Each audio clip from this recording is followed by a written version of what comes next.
So I'm going to start my power supply at 1 volt.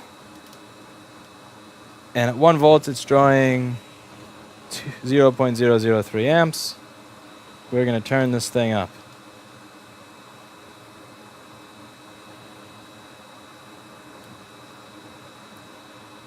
At 3.2 volts, it's drawing 0.2 amps, which is virtually nothing. That is virtually nothing. So now, we're going to bring it over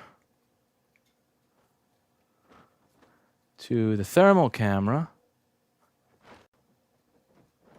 Uh-oh, wrong one. Thermal camera. Pick this thing up. I'm going to plug it back in, because what you're seeing is not the board. It's just the last time I had the board connected, because I unplugged the cable since it was hitting me in the face as I soldered.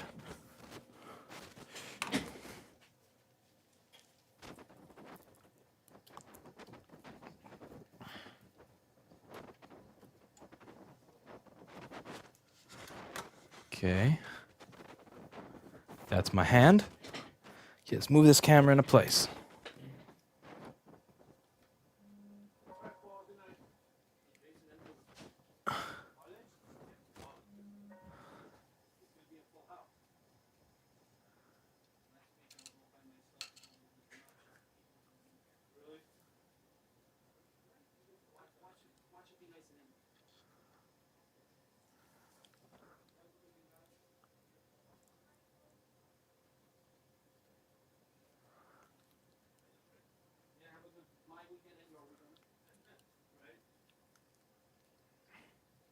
Okay, now it's inside the thermal camera. Now, the way this works, supposedly, is when we hit this button, it's going to bring up what the hottest part of it is. So if you look over here, it says 31 Celsius, 32 Celsius, 35 Celsius, 34 Celsius, 31 Celsius, but there's this one little dot over here. Greetings from sunny Sydney, Australia. Been watching your videos on and off for a while, and I'll keep up the good work on the boards and right to repair. I will do, Colonel Panic. And I will fight you by replacing C9560 every day of the week and reflowing you 8900 until there's no more of you left. No more Colonel Panic. Anyway, so if we look right over here, 56 Celsius. Over here, 36. Over here, 56. And you can't really see it until you hit the button. So you can get an idea that like this area is the one that's getting hot. Now, some of you may wonder, Lewis, why didn't you hit this button beforehand? Lewis, when you did the review of the thermal camera, why did you never hit the button? Well, this button isn't Chinese, and I don't speak Chinese. So this button could be make the software automatically find the fault, or that software could be send all your Google Chrome saved passwords to China. I don't know what that button is.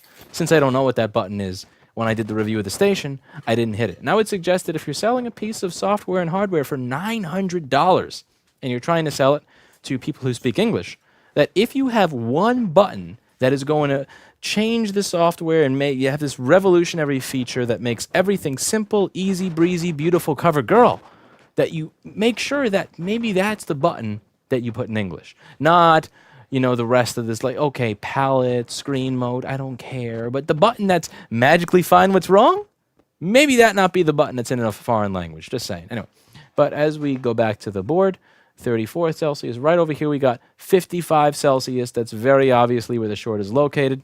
And in spite of the fact that this thing is low resolution, that button is pretty cool for automatically finding everything.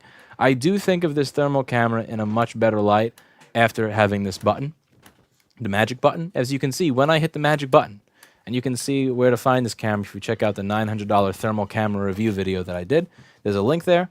Is when I hit the button, it goes from just being this random mess of could be anything to immediately says, right there, there's the fault. And that's actually really cool. That's really cool. It's just, I know I keep harping on it. It's just one of those things. For $900, you got to make that button in English. Or at least make it a multilingual, multicultural button. So let's figure out what that chip is for. I'm going to turn off my power supply right now, and you'll probably see that that little light goes out. Yep. See? Turn it on, power supply. Turn off power supply. It doesn't really make a difference when everything's in view, but when I hit the button, it makes all the difference in the world. See that? Off. On. Off. On. I gotta say, I do have more respect for the tool. Don't get me wrong. I have a great respect for this tool. And the reason is for the last, I would say, how long do you think this has been, Paul, that I've been asking Paul Daniels to put a button on his software that shows you the fault? Since he came out with it. It's been like 2 years now that I've been saying, Paul, listen, I know you say you're a good programmer, and you say you have like 15 or 20 years of experience, but if you really had that much experience, your software would find the fault for me. So somebody beat you to it, man. This software literally finds the fault at the click of a button. So the people who sell this thermal imager have managed to accomplish what Paul Daniels has not. What he has failed to do, which is make software that automatically finds the fault. But if Paul made this software, I bet he would make it a multilingual button. Anyway, so let's get on to actually fixing the problem and getting this thing off my desk. And I got to make this cable routed somewhere better later so it doesn't hit me in the face anymore. So